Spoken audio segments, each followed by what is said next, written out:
Hello, hello, beautiful darlings. Hello, hello. I'm so excited. Well, happy new year. Happy new year. I hope you all had a smooth transition from 2023 to 2024.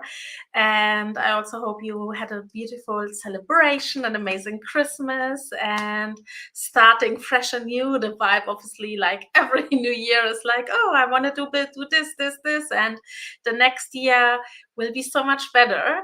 And I kind of felt this calling to hop on live very briefly and talk about what about it's not about being so much bigger and everything.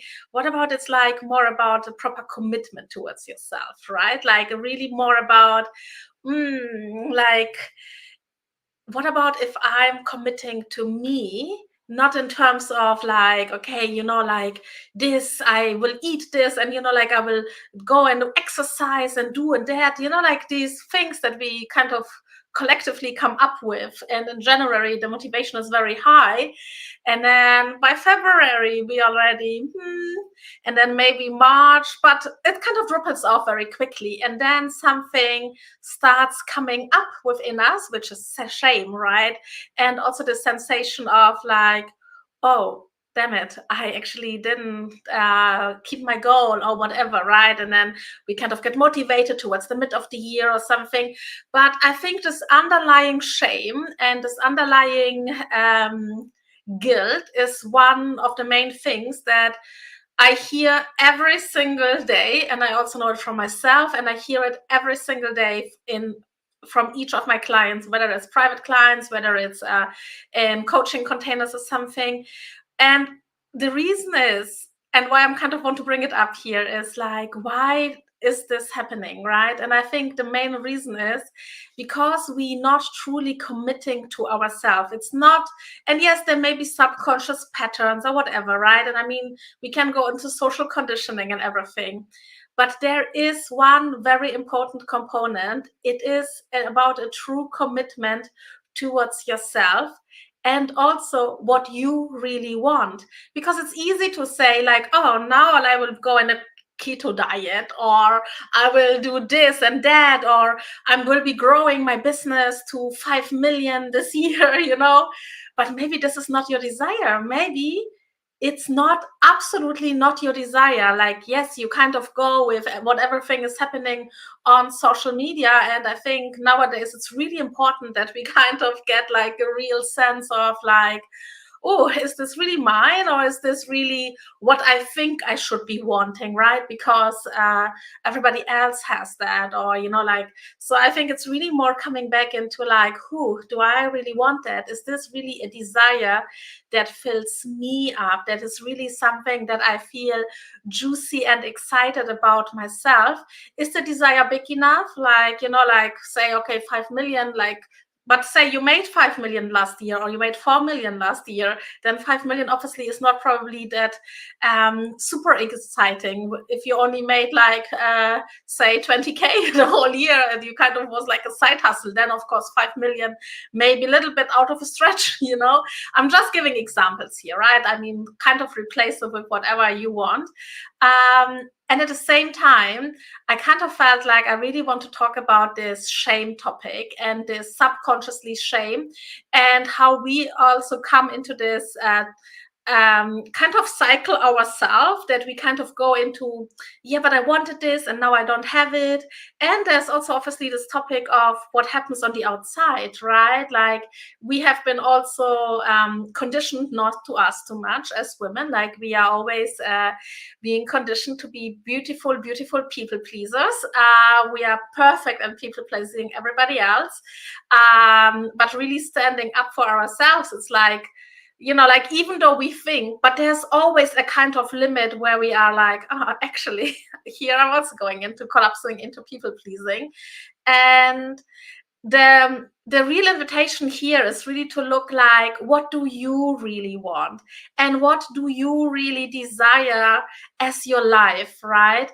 And also, when you set yourself intentions and goals for the upcoming year, I really want to ask you, do you also set yourself pleasure goals? Do you also set yourself fun goals?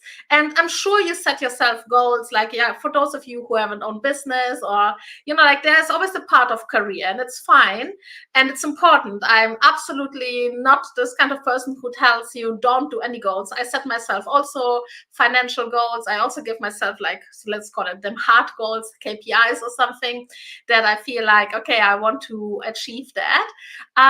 But at the same time, I also look into like what is also fun for me. And I also really go into pleasure.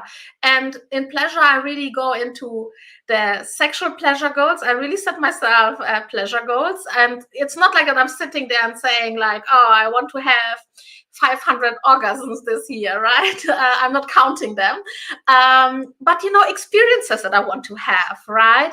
Or maybe there's also things that I'm thinking like, oh, I was always super curious about, but I have never done it yet. And how can I do that? Maybe I go to a retreat about that, or maybe I attend a workshop, right?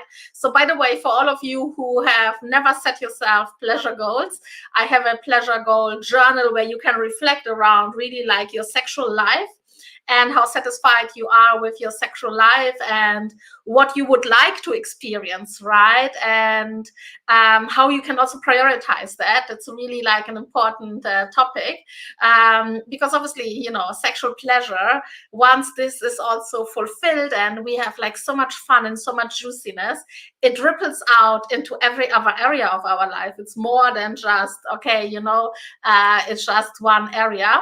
It really goes into all our sparkly areas of our life.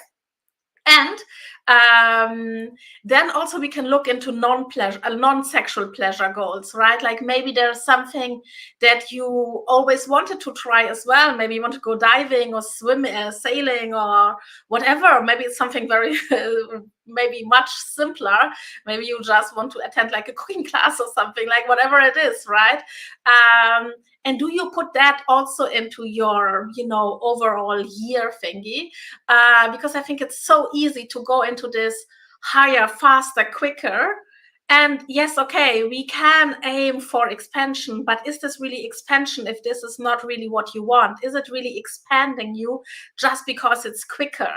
And especially for these, for my alpha fans here, yes, productivity is amazing, performance is amazing, but what about like you kind of allow yourself that performance and productivity can be also fueled by your pleasure, because actually sometimes going deeper rather than quicker, especially like this is really like what I love about sexual learning, right? When we really think about physical body pleasure, it never really is because it's faster, right? If we don't go into full body orgasms or these kind of experiences because it's faster, because it's quicker, because we apply more pressure on the clit or something. Yes, at some point you will orgasm because this is how the body works. But it's not really this mind-blowing, crazy full body orgasm. Actually, to reach that state of full body orgasms and really going into these levels of ecstasy, it's exactly the opposite. We actually have to be like really more into our body. We actually have to really surrender more into the experience.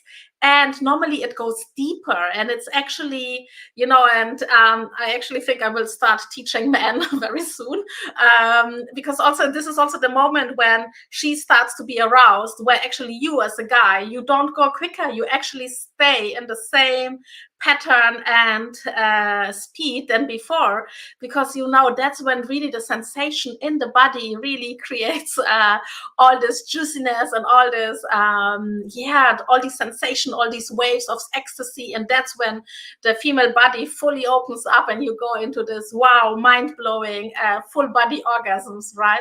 So that's a little bit of a side note of how actually a female orgasm works, and how this feels in the body, and how can we apply that into our life. everything else works the same, actually, especially in our female bodies. So the moment when we are actually allowing ourselves to lean in and really going deeper into something, that's also where we experience more fun, where everything is actually juicier and more alive, and where you are actually also present in your body and not like just ticking off all these performance KPIs, and you're like, well, okay, I reached all of these goals, but didn't have any fun with it. I was stressed all the time, and I didn't feel like, oh, I actually have been living, right? I reached my goals, but I'm not feeling I'm living, and I'm feeling like I'm like in this hamster wheel of fulfilling stuff. And what about if you actually don't have to do that? What about if you can reach your goals and everything and have all the fun and feel in your body? But for that, you really have to be in your body, and for that, you really also have to allow the juiciness to come in. I don't want to go too much into the polarities of masculine and feminine here, because I'm feeling this is kind of like, after working with so many women, I'm feeling we get too much into our head about that, and then it's like, oh, masculine and feminine, and I'm like, okay, what about like we delete all these categories and we don't go in our heads, and we kind of allow ourselves to be more in the body with that. And I think this is really something that is way more important than kind of categorizing in kind of which polarity something belongs to, because ultimately it means like you have to be in your body, and it means like you are being present, and you are like fully going after what you want, and really also with a nervous system that is enjoying all of this. You enjoy your life, and you are fully alive, you are fully present, because ultimately this is what it is about, right? Like, I mean, if you set yourself all these beautiful goals for 2024, it's not only about like checking them off, right? Like, it is really, yeah, it's really about, enjoying it, living and fully being in your body. And for that, really, we have to kind of stop this cycle of shame. And it really starts with different layers, right? It starts with a very clear intention, what you really want, and going after it, and really being in that, like, being fully true to yourself, even though everybody else says, oh, but you need to do this, right? I remember the time when everybody got pregnant. So I remember the time everybody was getting pregnant and getting married. And there was a part of me that was like, oh my God, I want it as well. But in reality, I never wanted that, not at that time. And a couple of years later, when I was actually traveling around the world and everybody else had like a 2-year-old child or something, I was so grateful that I actually never had that child at that time, because it was really not my desire. It was more just because collectively it was this wave. So you really also have to tune into, like, is this really something that you really want? Is this really something that absolutely excites you? It needs to excite you, and you feel it in your body. Like, when you have set yourself a goal or like an intention, and you feel excited about it, it doesn't matter what else somebody else says outside of you, but you feel really lit up. You even feel like a sensation in your pussy. This is really when you know, okay, this is something that you truly want, and not because you believe you're supposed to be wanting it. So this is number one. Then fully committing to it, right? Because this is also really something that happens a lot, that we kind of are like, okay, I want that.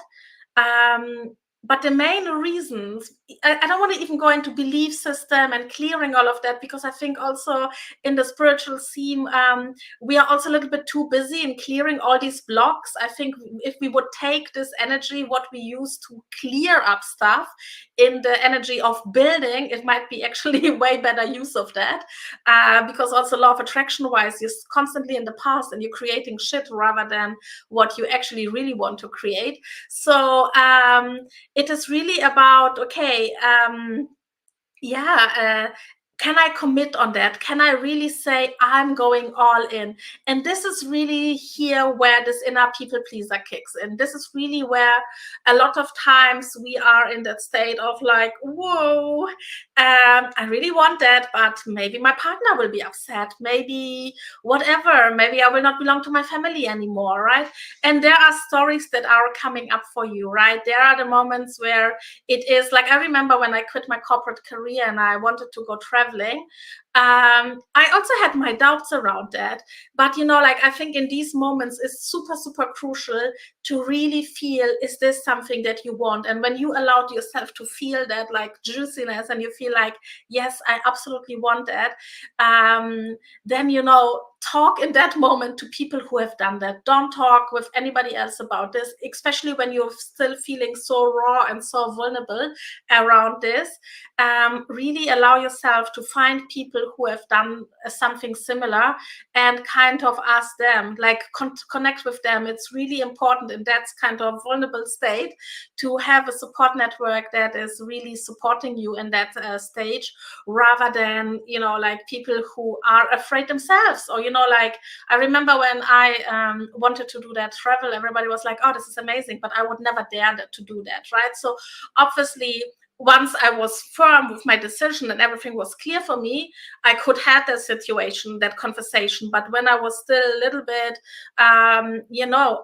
unsure, and I felt very vulnerable with that, I only talk with people who have done that, right? I kind of made research, where can I meet these people and talk to them. And I think it's really, really important to be in that state.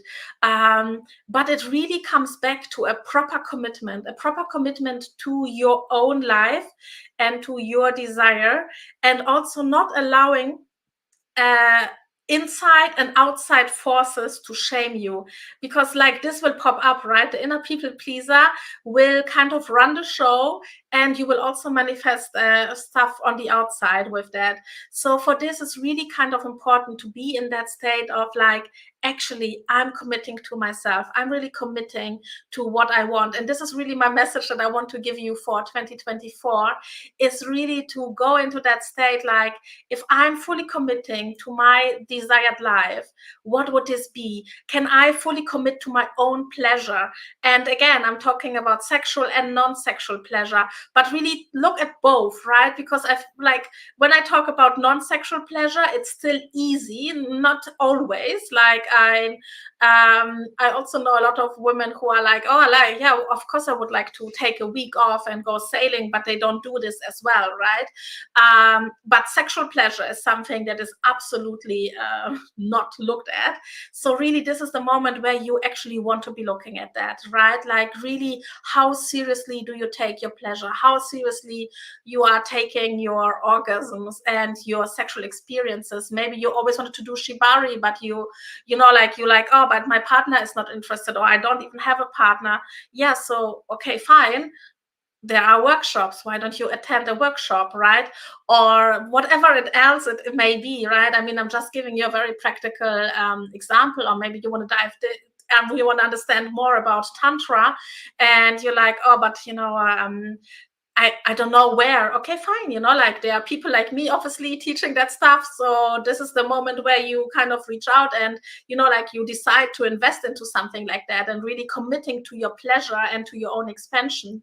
So I will also drop a link here to the pleasure journal, so that you can kind of go through it and make some beautiful thoughts about like, okay, cool. How committed am I actually to my pleasure? And for 2024, like, really, I'm inviting you to really go into that state of like, okay, what do I really desire? Who do I want to be in that year, right? And really something that you can sustain the whole year, not only for January while the motivation is high. And you can only sustain it in a really long run, if you have this true commitment and this true alignment within yourself. And if you feel like, yeah, I kind of get it, but it's really a little bit shaky for me, or like I kind of have tried it in the past and I was really motivated for a month or maybe 2 or 3, but then I kind of went back into the old loophole. And one loophole is really like overworking, a lot of distraction and everything. So I'm opening up a couple of spaces for my Shamelessly You private coaching. It's actually a 4-month journey where we actually go through different levels around that. We do, like in the beginning, we do like energy clearings to clear around, the deep unconscious and subconscious beliefs around pleasure and shame. Like whatever, like shame, there's so much shame coming up. And it is normally like it is sitting on different dimensions. And the main focus though is really on creating on the new version of you and embodying that new version of you. We will also work with we work with a lot of embodiment practices so that it really anchors into your body, because I'm feeling like I've worked, I mean, obviously, yeah, I'm an energy healer and I've been working with that method for like a long time. But what I see around most of the women, it's there's so much energy clearing and so much energy activation, but then they don't know what to do. And this new energy and this new embodiment is not anchored in yet. And it's not even that it's not anchored in, it's still somewhere outside, it's still somewhere. It's like, yes, I kind of see myself as this shamelessly well-fucked wealthy woman that I want to be. But I don't know, like it's the same thing if you have, like, maybe I give you a very practical example, right? Like if you want to run a marathon, we can actually open up the energy and clear the shame and whatever while you're not running a marathon yet, and all your belief system, what you may have, like connecting to exercise and your body and whatever you believe that your body is capable of doing. But at the same time, at some point you will have to put on the running shoes and run. And maybe running is something that you think like, okay, it's easy, I don't need a coach for that. But what about you want to do pole dance, right? Or what about you want to dance another dance? So then you would also get like somebody who helps you with that, because you have never done that before. And this is the same thing with this program. It's really more like, who's that version of you that is actually fully committed and lives without shame and really allows herself to go all in her life. She's a very different one than the one that you have been embodying the last whatever years. So this is what we are really doing more in that journey, to really fully activating that version of you. And if you desire my support on this, applications are open. It's a 4-month journey. And reach out to me and I can give you more information on that. And if you feel like this feels nice but maybe too much for 4 months, then there's obviously like also shorter possibilities. Just feel free to DM me and we can see what might be a good fit for you. And we are also opening Pleasure Queen up very soon. I will also talk about Pleasure Queen very separately very soon. But there are different options to really tap into the embodiment of what you are looking for in 2024, and like allowing more pleasure and more juiciness in. So just reach out to me and we see what we can create for you, and let's make 2024 really like absolutely juicy and yummy, and be the best, let's say the most embodied version of you, right? The one that is actually living in your body, living in the here and now, enjoying the here and now, have a lot of pleasure, sexual and non-sexual pleasure, and that is actually fully alive. And this is actually really cool. I over the last couple of weeks I talked with some of my clients and I was like, if you can give me like 1 or 2 words that you would think like, what I'm kind of embodying for you. It was very interesting because the answer was the same. And I got really 2 words really. But what was really like, what was really an alignment with all of them, they said like, you are fully living, you are fully given an example what it means like to be all in and being in the body and living and manifesting and having joy and everything. So, it obviously then goes into different things, but I think it's really, and this is what really embodiment is, it is really being alive. being actually alive in your body. And yes, of course, being alive means also sometimes the downsides, the sensations that we don't want to feel, but also this comes with aliveness and embodiment, and also the pleasure and the fun and being all in your own life. And this is really what it is all about. So if this is something that you would like to explore in 24, what it means like when you are all in and in your body and not spaced out somewhere, but really this beautiful connection of being in your body and having the connection to the divine, then reach out and we can get some beautiful stuff done. So reach out to me, and I'm excited to support you on this. And with this, I'm letting you go. I'm actually stayed longer alive than I actually wanted. So have a beautiful one, my beautiful love, and I see you very soon. Bye bye.